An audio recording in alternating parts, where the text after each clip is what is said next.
let's talk about the bold type. I will admit that when I first heard about it and saw promos for it, I was like, this seems really dumb. It's about girly girl millennials trying to make it in a magazine, blah, blah, blah. I don't relate to it at all. It's gonna be stupid. I was wrong. And everyone was screaming about it on Twitter, and my Twitter friends have never steered me wrong when it comes to television shows. So I was like, fine, I'll watch it. I'm glad I did. Yes, it's about women working for a women's magazine, but like they say in the show, it's not just a women's magazine about fashion or, sex anymore. It's a women's magazine about women's empowerment. And that's what this show was about. So, per usual, I'm late to it. So but I had a few requests to do reactions to it, and also I think it'd be fun to do reactions to it. So I'm going to. So this is kind of like a recap review of the first 4 episodes. So the characters. We have Jane, who just became a writer for the magazine and is like trying to prove herself and wants to look good in the eyes of this powerful woman, Jacqueline, who runs the magazine.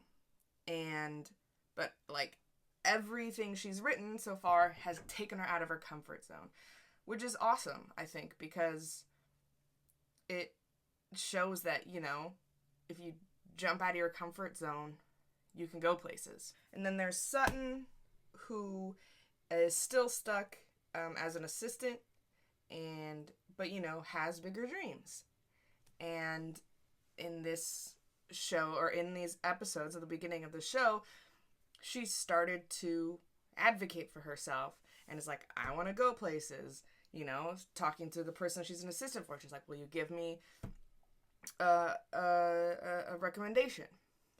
And so her taking initiative, I think, is great, because that's something that I feel like a lot of girls that age, or of any age, a lot of women are afraid to do. And then there's Kat, who is the social media director of the magazine, which that's kind of what I want to do. So like I'm really into her character, and she's like unapologetically feminist, and she's not afraid. She doesn't have a filter, which sometimes, can kind of get her in trouble. And she has started a storyline where she meets a woman who is, I think her Twitter bio says, proud feminist, proud Muslim lesbian. And I mean, that alone in itself is an incredible character, right? And so Kat has started, and this girl's name is Adina, and Adina has kind of awoken something in Kat, and so that's a storyline which obviously I'm very interested in. But one thing I really like about Kat's storyline is that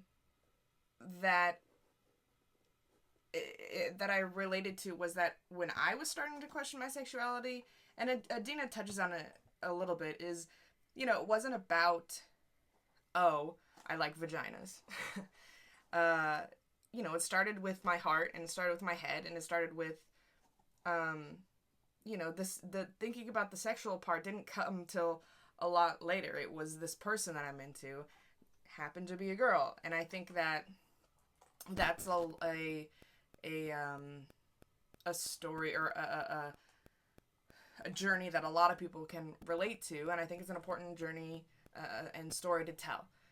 So that's a relationship I'm looking forward to.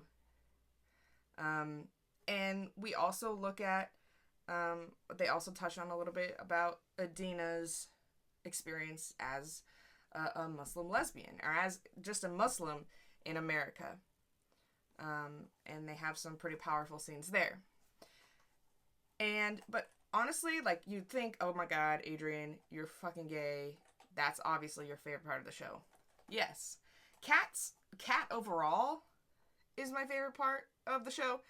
Her character, because I feel like I relate the most to her, and her job is like my dream job. But actually my favorite part of the show is how supportive all the women in the show are of each other. I went into this thinking, I mean, you have the older women on the show, Jacqueline, Lauren, you have these women who are so powerful and, you know, have to be, you know, maybe a little kind of bitchy to stay on top. And so I was like, great, you know, it's going to be about these women who have fought so hard to get up here, and they're just going to shit all over these young women who are trying to be just like them. They're going to block them from success. No. Jacqueline is, like, so supportive of all these girls. You know, when some shit happens to Kat, that I'm not going to tell you about because you should watch the show. When some shit happens to Kat, Jacqueline isn't like, get over it. Jacqueline's like, okay, it's okay for you to break down. Stop. Take a second. I'm here for you. I support you. We can get through this. And Lauren, who Sutton is an assistant for, you know, instead of blocking her and being like, no, you're going to be my assistant forever, she vouches for her and she talks to the people that Sutton is trying to get in with and puts in a good word for Sutton. And I think that's awesome. I don't know how long it's been a thing, but I personally heard it on the Call Your Girlfriend podcast, which shout out to them. Great feminist, political, hilarious podcast. Is something called Shine Theory, which is just like women shining lights on each other and women supporting each other so that everyone can shine together. If people support each other, then everyone gets to succeed, right? And so that's my favorite part of the show, is just how much it highlights shine theory and how supportive the more experienced women are of these young women. And I think that this show has a little bit of, you know, having these three characters, I feel like everyone is going to relate to someone in some way. Obviously crushes the Bechdel test. Yeah, it's just an amazing show, an unexpectedly amazing show. Unexpectedly for me. Like I said, the first 4 episodes are already out. Please go watch them. They're amazing. So it's on Tuesday nights on Freeform, 9 p.m. Go binge the first 4 episodes on Freeform, online, on demand, on the app, and I think on Hulu. And then look out on Wednesdays for my reaction videos to The Bold Type. And I'll see you there. Go help others shine.